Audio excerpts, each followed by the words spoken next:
Hey there, this is Elizabeth, the teaching artist for the Timken Museum of Art, bringing you another art tutorial. Today's project is in honor of World Oceans Day, that is celebrated every June 8th. More than 70% of our Earth is covered by ocean, and 97% of the Earth's water is in the ocean. The oceans are home to millions of Earth's plants and animals, and many more species of animals have yet to be discovered because 80% of the ocean is unmapped and unexplored. The ocean is one of Earth's most valuable resources and provides half of the world's oxygen, billions of pounds of food, and also helps in regulating our climate. In gratitude for what the ocean does for us, we need to do our part to ensure its health and longevity.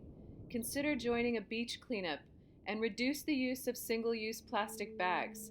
100,000 marine animals are killed by plastic bags every year.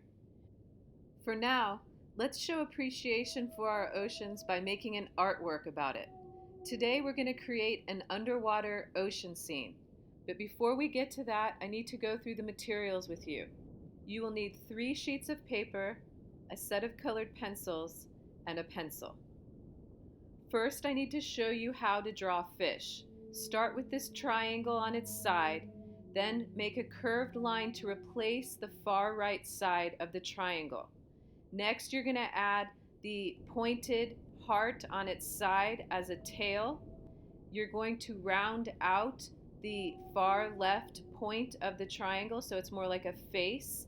You add an eye, you add a mouth, you add that half moon shape for the head, and the lightning bolts for the pattern. Another type of fish you could draw would start with a circle.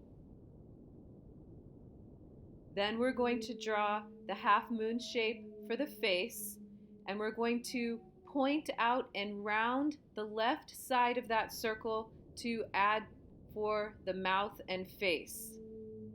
Next, you'll be adding the eye, which will be 2 circles, one inside the other.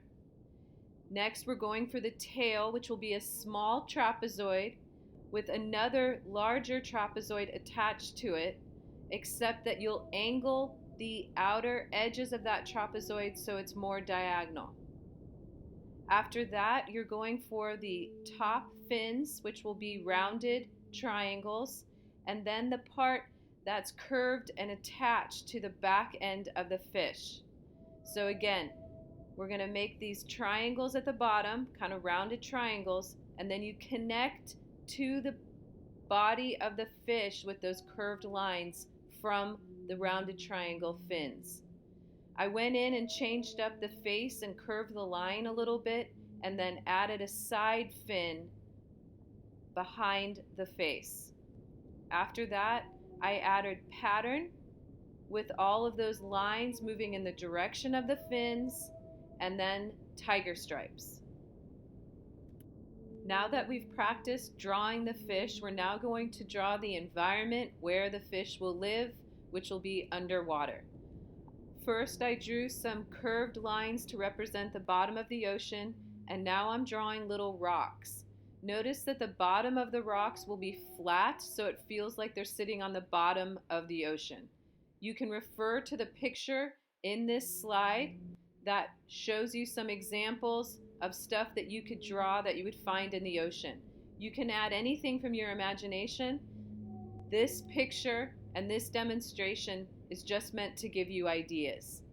Right now I'm drawing these cylinder shapes because underwater you find all kinds of crazy plant life in addition to the animal life.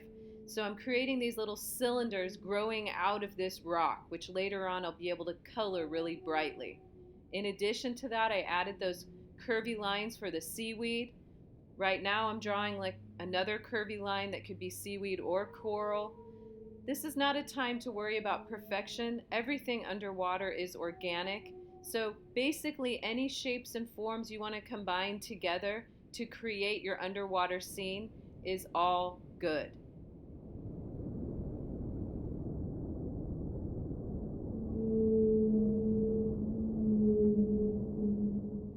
Now I'm ready to draw one of the fish we practiced. So start with that circle Then you're going to add the 2 trapezoids on the back for the tail. Next, I'm adding the face.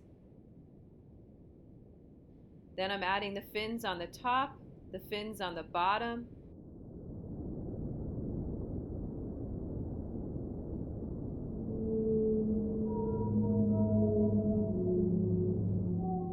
Next, I'm drawing the eye, refining the mouth a little bit, and adding some bubbles coming out.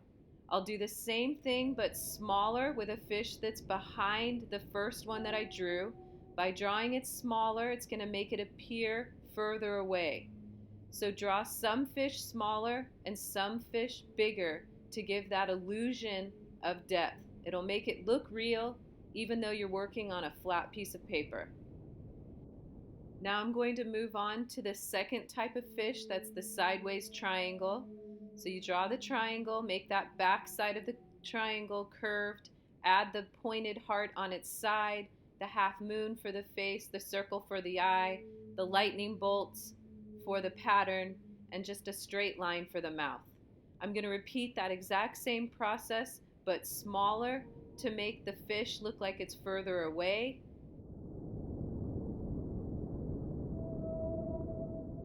And now I'm going to add rays of sunshine beaming through the water from the surface. So those are just going to be diagonal lines that are narrower at the top of the page and wider as they come down. This is going to be the way that we illustrate sunlight underwater. I'm adding a few more schools of fish, really small, so we get that sense of depth. The smaller fish will be further away. The larger fish will be closer and more detailed. And last but not least, I'm going to add detailed design to my fish. It's exactly the same way I did it in the initial example, but please feel free to design it and pattern it any way you want to make it your own.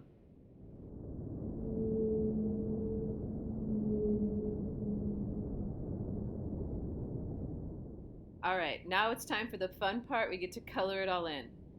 I'm starting off with a pale yellow and white at the very top for the rays of the sun. Those lighter colors need to go down first, because if you put dark colors down first and the lighter colors on top, you're not going to see the light colors. So go ahead and err on the side of being a little too light at first. You can always layer colored pencil on to make it darker later. Colored pencil does erase a little bit, but it doesn't erase completely. So if you're a little careful with it at first, then you'll have a better chance of success later. You're also going to notice that I'm going ahead and outlining my pencil drawing right now so that when I add the water on top, I don't lose my drawing. Now I'm moving to the fish. I'm outlining those,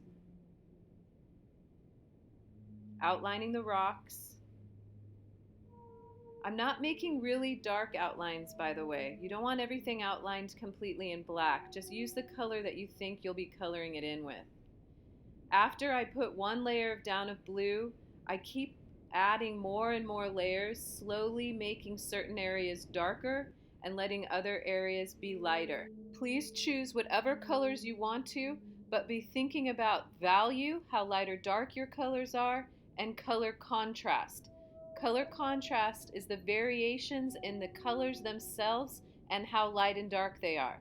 This is what's going to differentiate different parts of your picture from one another. Now, moving to the floor of the ocean, I started off with a brown, very lightly, and then on top of it, I'm using that aqua blue that I've been using basically everywhere else. Remember, this picture is underwater, which means that everything's going to have that blue hue to it because the blue is going to be reflecting off of all of the things that you find underwater. Then I started adding black for the rocks, more blue, and now I moved to the fish. I chose kind of a red-orange color and red, but you pick whatever colors you want. One thing I do want to add is please add a little bit of that blue to the fish, because again, that blue is going to be reflecting off of everything that's underneath. And then I'm also adding a few details with the black. Don't outline the whole thing with the black. That's a big mistake. It'll make your picture look flat. Just add little accents of dark, like I'm doing here with the other fish that I colored in yellow and orange.